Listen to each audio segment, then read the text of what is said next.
Meaning of cutup.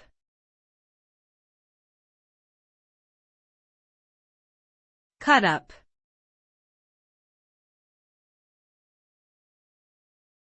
Cutup.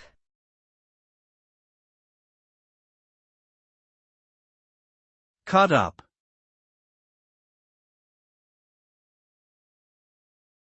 Cutup.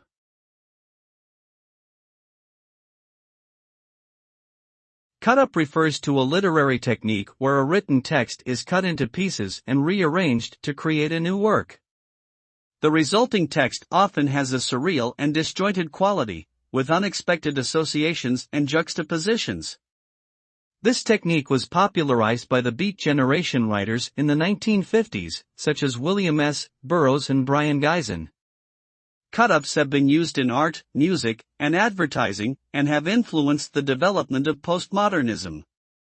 This technique challenges traditional notions of authorship and originality, and emphasizes the role of chance and collaboration in creative expression.